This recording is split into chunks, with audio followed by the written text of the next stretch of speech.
I was running, and then I made it to the end zone, and he said it was a touchdown. George, why aren't you talking to any of the shorties? I don't feel like it. Drop him! Bro, I was not ready. There's no way that counts. No. Drop him! To say these young men like fill my cup every day would be an understatement. I thoroughly enjoyed my time with these guys every single day, and George Farley was a huge part of that. I can think of many stories within our 1 year to tell, but perhaps my favorite story came when I kind of just met Farley. I'd only met Farley a couple of times, and then I go to their house for a home visit. I was impressed by a few things. First, I was impressed by how physically in shape he was because I hadn't seen him physically. And then I was really taken aback by his selflessness. He came across as such a selfless, whatever the team needs kind of kid, and that was very surprising. And then what impressed me about him was his willingness to take on a role that he had never been in, especially in regards to football. As we wrapped up our meeting, I was shaking his hand. I'm leaving the place, and he says, why not go play 16 games? Which is the state championship. And that just spoke a lot to me about who George was, and not only that, but what he thought of his program, what he thought of his coaches, and what he thought of his teammates. George would go on to have a highly successful senior year. Anybody that watched the games knows that George was one of our favorite targets to throw to. He finished the year with 13 touchdowns, big plays throughout the year. And the best one was him finishing with the UIL state record for longest receiving touchdown in 6A history at 84 yards. I couldn't be more proud of Farley, and I'm looking forward to seeing him in his next phase of life.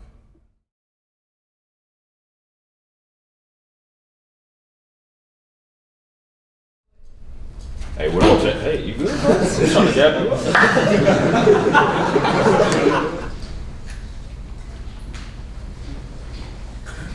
6 months before prom. Taylor, do you want to be my date to prom?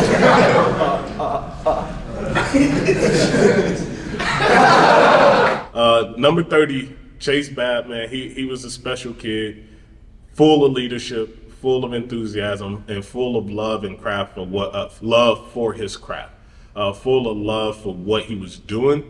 He was a very special player to coach. One of my favorite stories about Chase is that Chase came to us a few games into the season, wanting an increase in his role. And that's not always easy to do, but because Chase was so dedicated to what he was doing, he was so, he was ready, and we felt like he was ready for the role that he was asking for, so we obliged. And the best part of that was seeing Chase not only step into that role, but he thrived in that role, and he showed that he really belonged in the role that he had asked for. So as a coach in general, it's usually very special when you get to see a kid get what you feel like that they deserve. And Chase Babb definitely deserved the role that he had asked for, so it was a special moment to see him step into it. Chase's spirit will definitely be missed. His leadership will definitely be missed. He was literally one of the most selfless guys I've met just as I've went through my coaching career.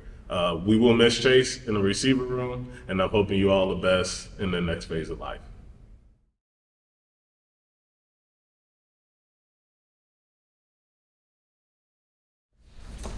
Oh, what's up, Alexa?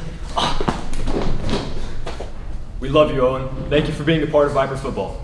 To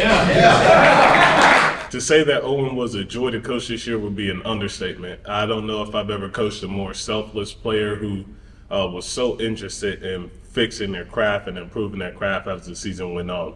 My favorite story about Owen probably takes us all the way into the semifinal round of the playoffs.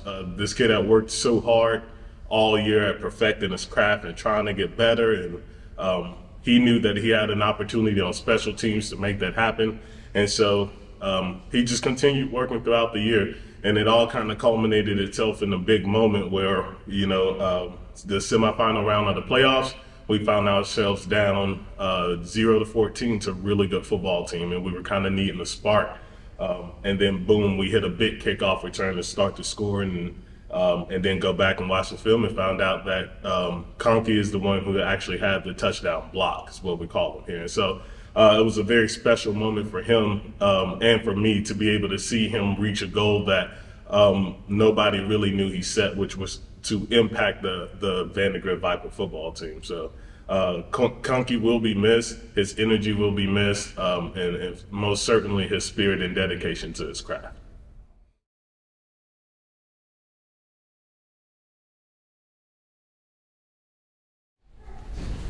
Gosh darn it, Calvert! Hey, good to see you. Oh, no, I'm sorry. Wyatt, man, this guy was the ultimate teammate. I never saw this guy alone. He was whether he was walking with his boys, Conkey and Irwin, or with the young buck of the receiver group, Gavin Custer, he talked to everybody. He knew everyone, and he was friends with everybody.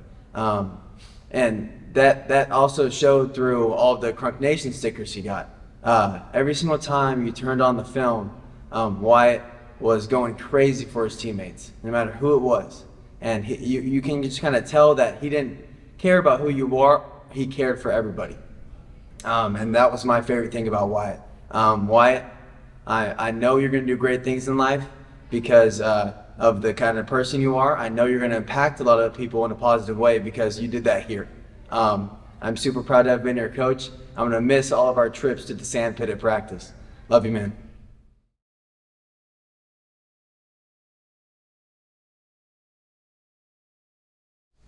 So, do you finally want to ask me on a date and start dating? I don't think we should put a label on it.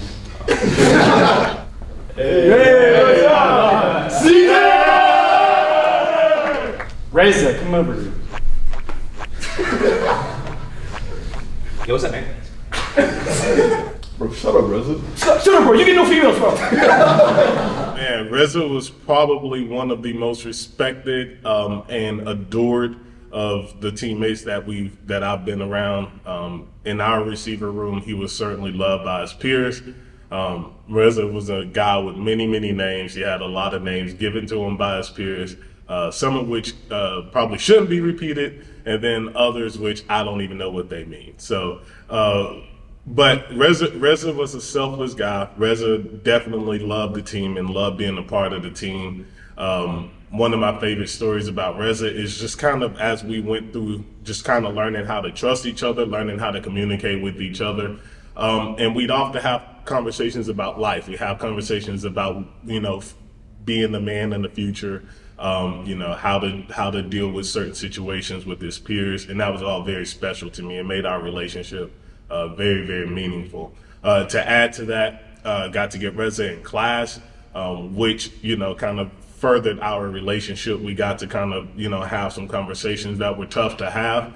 But at the same time, because we had built our kind of relationship on trust and built it on being honest with each other, I think that he and I both found that the relationship was almost kind of therapeutic in some ways.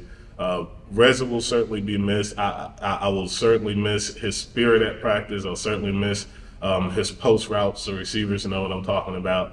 And more than anything, we're definitely gonna miss Reza's spirit.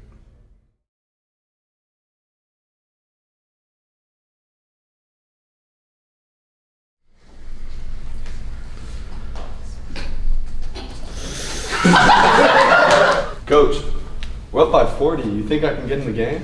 Who are you? Van, my man. Dude, I'm so proud to have been your coach. My favorite thing about you is how determined you are.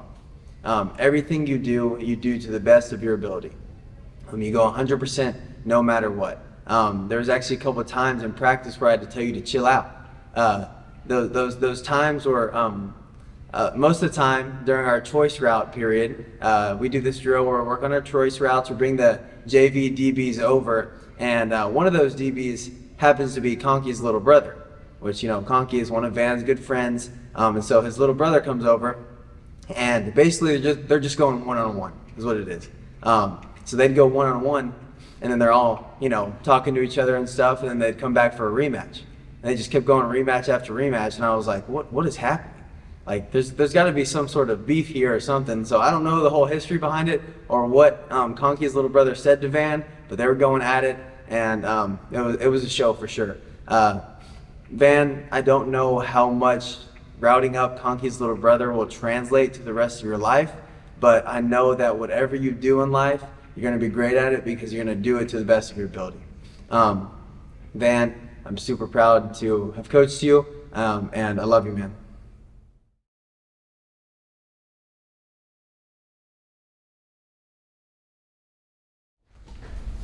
Homeless Jonesy. Luke, my favorite thing about you is how reliable you are. Before you got injured, you were a guy that we knew we could put in the game, and we weren't worried about if you knew the play or whatnot. We knew you knew the play, and you could do it at multiple different positions. You were that reliable, and so that will help you later in life because I know the people in your life will be able to count on you down the road. One little known fact about Luke is that he was actually our most explosive receiver this year. He averaged 21 yards per catch. If you don't know what that means or how good that is, that's really good. So Luke, make sure to hold that over Farley's head for the rest of your life. And also another thing, I really appreciate you recommending me as someone who can sign off on hours for all the seniors. I love having all the seniors come up to me and ask me to sign their papers. It's awesome. Man, I'm super, on all seriousness though, I'm super proud to have coached you. I loved being around you. You're gonna do great things in life. Love you, man.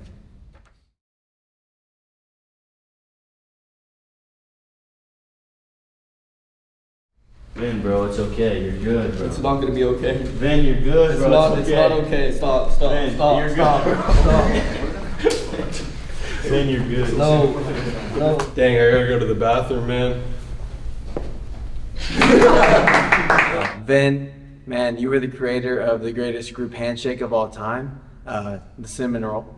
Most people in this room probably don't know what that is, but basically, anytime we're going through a rough part of practice or we're having a rough practice, we'd all come together, put our hands in, and we'd do our group handshake. Basically, the group handshake was just a reminder that we were all in it together, and after that, we were locked in for the rest of practice. That was just one of the ways that Vin picked up his teammates. He was always encouraging, always there for his brothers, and that's my favorite thing about Vin.